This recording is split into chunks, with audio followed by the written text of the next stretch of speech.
Okay. My biggest fear is falling up then when I go in front of people. My name is Sean. I'm nearly 23 years old and I'm an ex-member of the community Cenaclo. I entered the community Cenaclo when I was 17. I was really, really young. I'm from a working class family in Dublin in a very tough area. Therefore, it's very hard to see people doing well for themselves where I'm from. Thank God my family were always very good to me. I can't complain about that. They always gave me everything that I needed and they're always there to support me. But I was very curious as a little kid because I used to see all these bigger lads going around with the nice clothes, the nice cars and all the fancy stuff. And I wanted that. Because as I said, I came from a working class family. So all the nicest brands of clothes I didn't have. I had nice clothes, but the clothes that I wanted were a bit more expensive. And I seen these lads all going around with the fancy gear and the iPhones, the bikes, the motorbikes. So I was very curious. And at the age of 12, 13, I went down a slippery road of robbing, smoking, drinking alcohol, going to discos. And then one thing after another, I started taking drugs at the age of 13.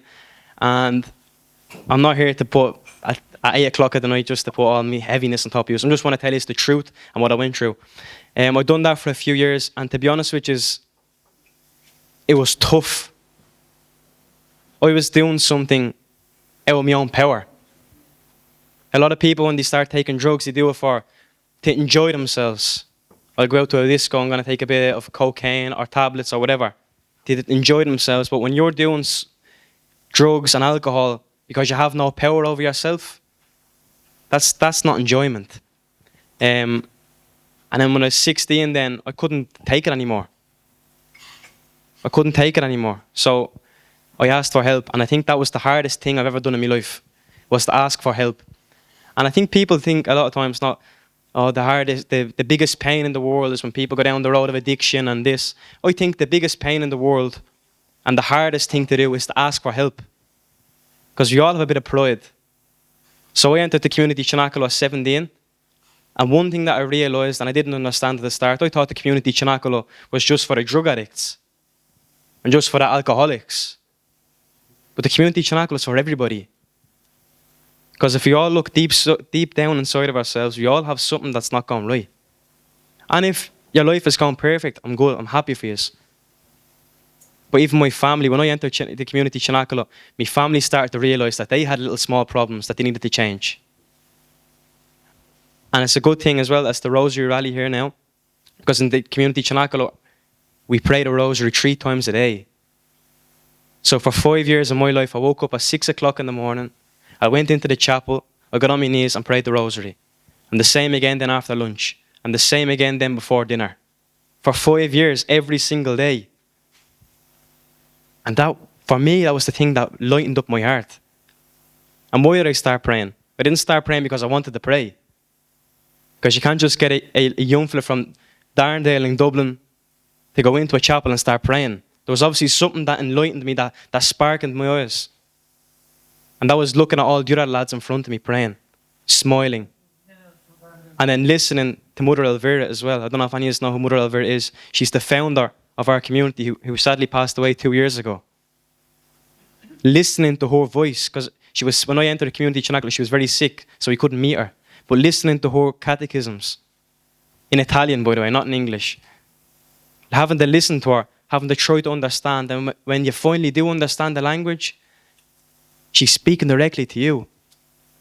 If I had a video or a voice note now of Mother Elvira speaking, anything she'd say would be for every single one of us in this room. Because that was the type of person she was. And that's what made me go to prayer, to pray, and to believe that there is something bigger than myself. Because this little nun, if you've seen a picture, she's about that height. From the middle of Italy, opened a house in the north of Italy. The north of Italy, it's got a little town called Saluzzo. And now there's 77 houses all over the world. We have one here in Octoboy up the road. We have missionary houses in Colombia and Brazil for the poor people. Our community isn't funded by the government. It isn't funded by, the state. We're funded by the divine providence. What's that mean? We don't go out buying things. We don't go out asking for stuff. We rely on God, we pray. And sometimes it's a bit hard as well to believe that, but it's true. Today we had a feast day, if you want to call it, up in our house in Cenaclo, because the Divine Providence paid for a big extension for us. Because the house a few years ago was overcrowded, and there was 5 or 6 of us in one bedroom, and the bedroom wouldn't be half of this stage. So imagine that. 5 lads living together, working all day together, going into the room with their dirty clothes. But the lads prayed, and the people who care for us, who love us, they donated. Now we have a big new extension. It's a beautiful extension that we can put another 8 lads in. So what does that mean? Another 8 lads that can go off the street from the darkness and they can come into our house and live a good life. Because in Cenaclo, that's what that is. It's from the darkness to the light, to be able to live a good life, to be able to be happy. And if you don't believe in miracles, you can today, because I'm one of them. Because 5 years ago when I entered Cenaclo, I wasn't happy. I wouldn't have been able to speak here and say, I done this, I done that. I do it now because I'm confident. I know now I have a good life. And that's why I can talk about my past. Because today you can say, yeah, I'm Sean and I'm happy. Right, fair enough. If I could change my past, I would. I know when people say, I wouldn't change anything about my past, I would. Because I see my family suffering. I see my poor grandmother nearly having heart attacks over me. But here I am today. I need to give thanks to God because I'm only here because of Him, because of Our Lady, because of Mother Elvira. So, you know where it is. It's up the road in Octoboy, Community Cenaclo. If you want to go up and see the lads, it'd be great.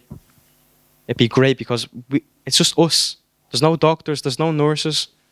It's just us. So you're more than welcome to come up and give us a visit one of the days. And that's all I wanted to say. Thank you.